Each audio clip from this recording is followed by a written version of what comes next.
Amém? Abra sua Bíblia no livro de 1 Samuel, no capítulo 30. 1 Samuel, capítulo 30.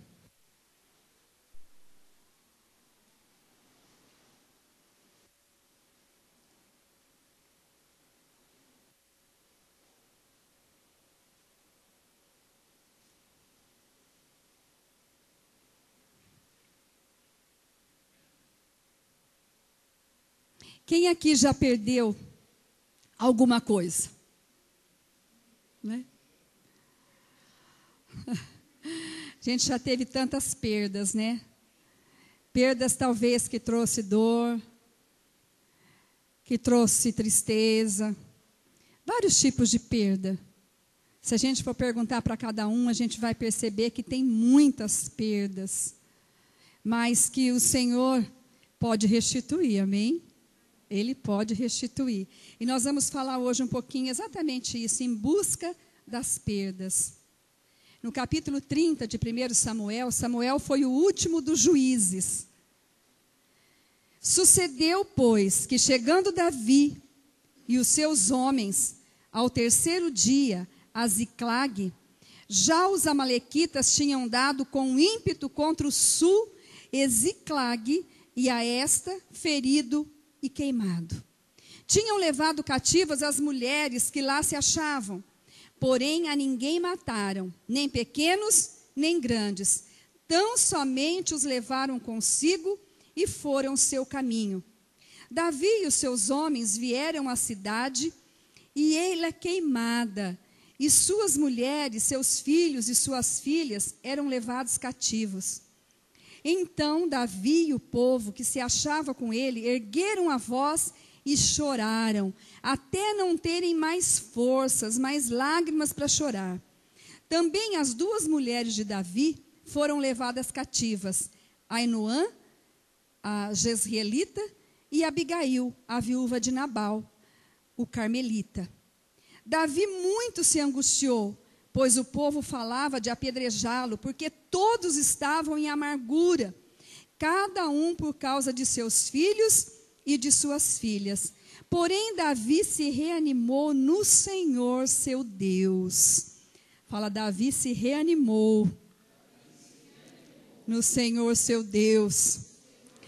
Nós vamos ler até aqui, depois a gente vai continuar. Quem já tinha lido essa história? Essa parte aqui de Davi, poucos, né?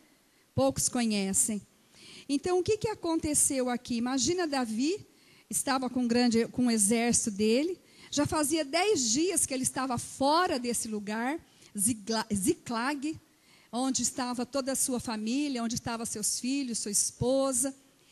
E eles já tinham caminhado mais ou menos 128 quilômetros, cavalgado. Chegaram cansados na sua cidade. O que eles encontraram? Encontraram a cidade queimada. Seus filhos e filhas haviam sido levados cativos. Sua esposa, ele tinha 2 esposas aqui, né? Suas esposas. Tinha sido levado cativo. E esse pessoal, que é um povo que é chamado amalequitas, eles levavam cativos e aí eles vendiam como escravos para povos vizinhos e para o Egito. Imagina ali a posição de Davi, a tristeza de Davi. Por isso que fala aqui, olha, no versículo 4, então Davi e o povo que se achavam, né, que se achava com ele, se ergueram na alta voz e choraram, até que não tinham mais lágrimas para chorar, até que esgotasse todas as suas forças. Eles choraram. Por quê? Porque eles estavam vivendo uma grande perda, uma dor. Estavam em grande amargura, diz aqui esse texto, né? Perda de coisas preciosas naquele momento ali, que era a sua família. Era tudo que ele tinha de precioso. E muitas vezes, e eles choraram muito. Às vezes, né, nós retemos o choro, nós seguramos, engolimos as lágrimas, né? Mas isso não é bom. É necessário que haja choro, que você possa expressar a tua dor na perda ou qualquer situação que te cause tristeza. Precisa expressar. Aqui a palavra diz que eles choraram até que não tinham mais forças para chorar, até que não tinha mais lágrima. E nós também devemos agir assim, chorar mesmo, expressar nossa tristeza, expressar nossa dor, mas depois tomar uma posição, assim como Davi tomou. Porque aí, olha, no versículo 6, fala assim, que Davi muito se angustiou, pois o povo estava até a fim de apedrejá-lo, porque suas filhas tinham sido levadas, seus filhos tinham sido levados, e ele estava em amargura também. Mas o que ele fez? Ele se reanimou no Senhor. Então, por maior que seja a nossa dor, a nossa perda, nós choramos sim, expressamos a nossa dor, mas depois nós vamos nos reanimar no Senhor. Só nele. Sabe por quê? Porque nós precisamos identificar o inimigo. E Davi identificou o inimigo. Quem que é o inimigo das nossas almas? O diabo. Lá em Efésios 6, capítulo 6, no versículo 12, fala que a nossa luta não é contra pessoas, mas é contra principados e potestades. Então nós identificamos o inimigo, sabemos qual é a luta que nós temos que estar. Cuja vitória é Jesus, né? Nós já temos a vitória nele. E foi isso que Davi fez aqui. Ele identificou os inimigos e agiu. E olha de que forma que ele agiu. No versículo 7, disse Davi a Abiatar, o sacerdote, filho de Aimeleque: traze-me aqui a estola sacerdotal. Hora que ele se levantou e agiu, se reanimou no Senhor, ele fala lá para o seu auxiliar: olha, traz aqui a estola sacerdotal. O que significa isso? A estola sacerdotal era um manto usado pelo sumo sacerdote, de um linho fino, todo bordado em ouro. E no peitoral tinha 12 pedras.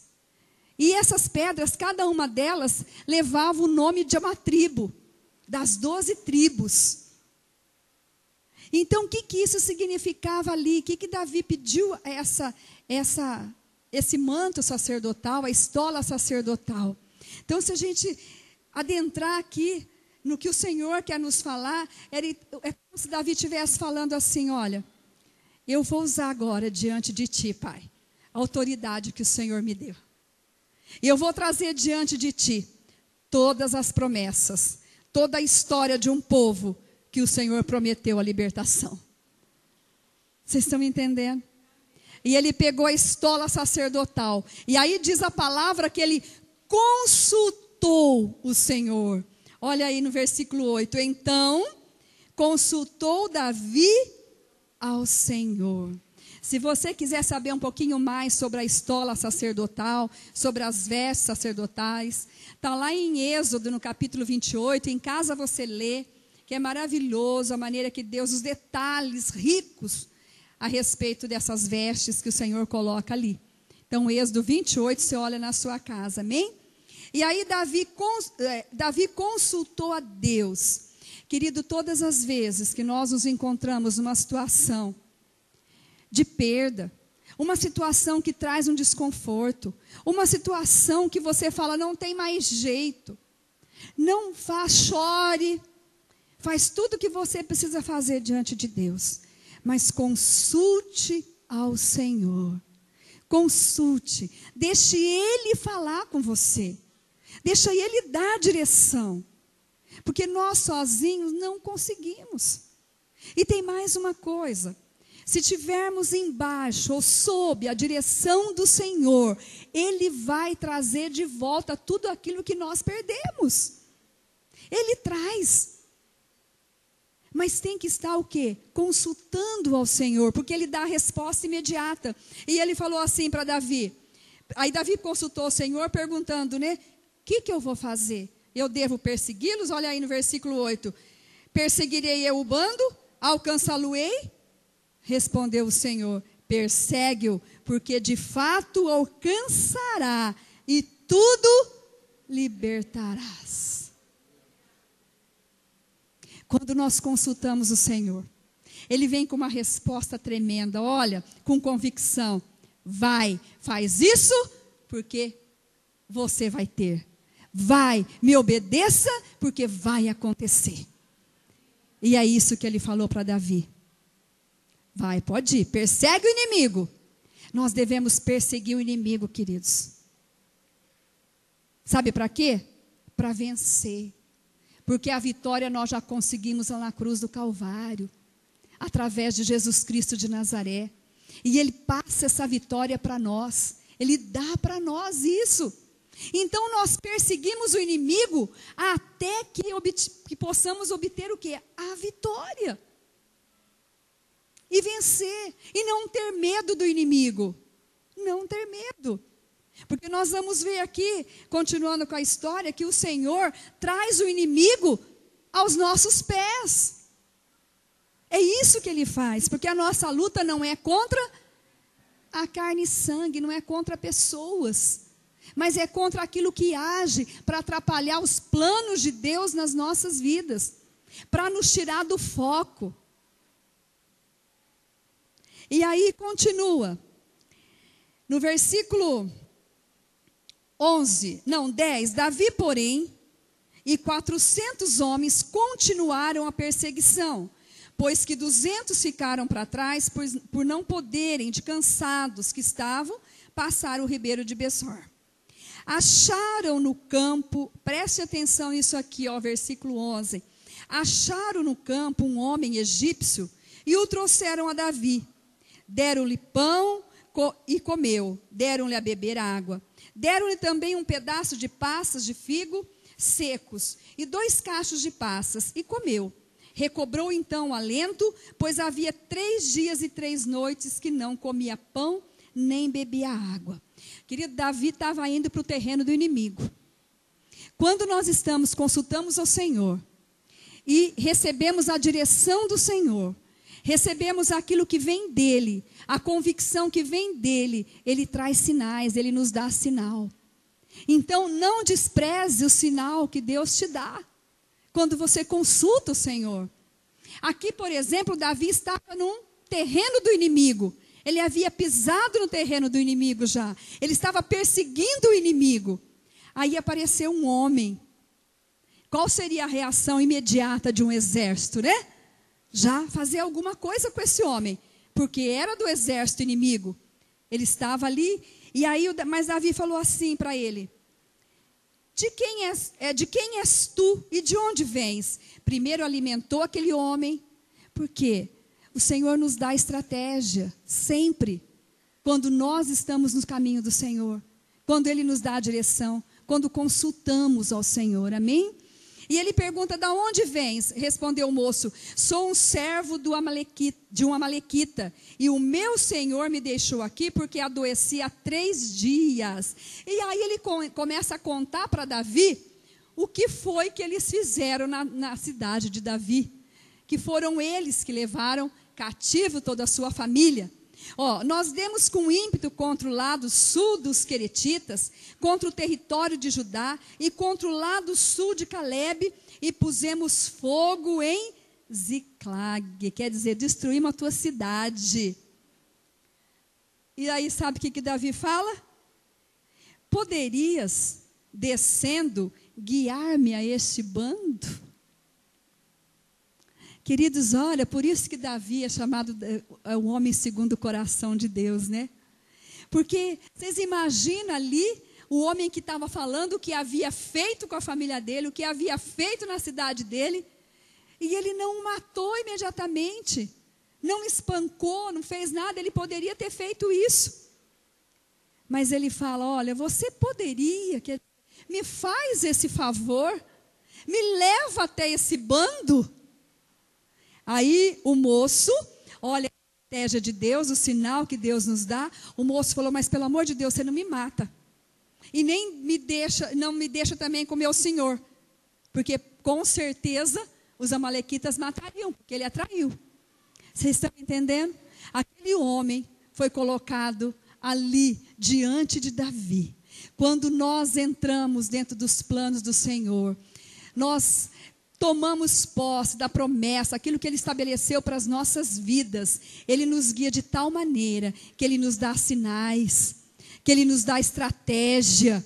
E o inimigo tem que ficar embaixo dos nossos pés.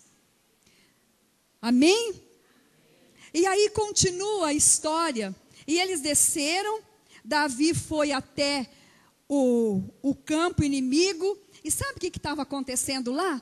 Eles estavam comendo, bebendo, totalmente distraídos. Um exército muito maior que o de Davi, mas muito maior. E mesmo assim, Davi pôde derrotar aqueles homens. E só fugiram 400 jovens que saíram nos camelos.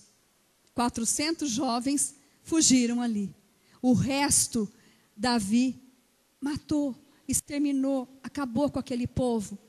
E diz a palavra de Deus assim, Davi, no versículo 18, Davi salvou tudo quanto havia tomado os amalequitas. Também salvou as suas 2 mulheres. Não lhes faltou coisa alguma, eu estou no versículo 19, nem pequena, nem grande, nem os filhos, nem as filhas, nem o despojo, olha só, nada do que lhes havia tomado, tudo Davi tornou a trazer. Ele recebeu a direção do Senhor, e ele foi no terreno do inimigo, e pôde tomar tudo de volta. Porque Davi simplesmente fez aquilo que devia ser feito diante de Deus. Ele estava dentro dos planos de Deus. Ele caminhava como uma autoridade instituída por Deus. E ele levava um povo na obediência a Deus. Vocês estão entendendo isso, queridos? E tudo aquilo que ele havia perdido, ou seja, que estava colocado como perda, porque eles choraram, diz a palavra de Deus aqui, choraram muito. Mas quando ele se reanimou no Senhor, e ele agiu, e ele se levantou, e ele não se importou com a quantidade de homens que estava ali, porque ele estava acostumado, né? Davi estava acostumado, venceu o gigante, ele ia na força do Senhor, não precisava nem de muitos homens, mas ele ia porque Deus pelejava por ele, Deus guerreava a guerra dele. Então não importa qual seja a tua luta, a tua guerra, Deus vai guerrear para você, se você estiver dentro dos propósitos do Senhor, se você estiver em obediência a Deus. Amém, queridos? Quantas perdas nós temos? Pode ser que você, além das perdas que você já teve, pode ser que você esteja perdendo algo precioso na tua vida, que você hoje não consegue dar valor ou valorizar. Em nome de Jesus, que o Senhor possa abrir hoje os seus olhos espirituais, para que você veja o que é que você está perdendo. E uma das piores perdas que eu vejo, as piores perdas das nossas vidas, é quando nós ficamos sem o relacionamento com Deus. Perdemos o relacionamento com Deus. Essa é a pior perda. Pior perda. E nós só conseguimos restituir esse relacionamento quando novamente nos alinhamos com Deus, através do arrependimento. Quando nós entendemos, eu vou perder algo precioso. Ô Senhor, eu perdi algo precioso, mas eu entendo e estou arrependido, eu quero de volta. É igual aquela musiquinha, né? Eu quero de volta o que é meu. E o nosso inimigo, o inimigo das nossas almas, ele é sutil e é perito em tomar de nós aquilo que Deus deu. Muitas vezes ele tira a nossa paz. Muitas vezes ele tira a nossa alegria. Muitas vezes Ele tira coisas preciosas. E muitas vezes, Ele também cega os nossos olhos para que nós não valorizemos aquilo que é precioso diante de Deus. Coloca escama em nossos olhos e nós não conseguimos enxergar. Em nome de Jesus, se você que está aqui hoje, o Espírito Santo já está falando com você, e você está sentindo que você está perdendo algo que é precioso para a tua vida, que é valioso para a tua vida, fecha os olhos agora e começa a colocar diante do Senhor isso.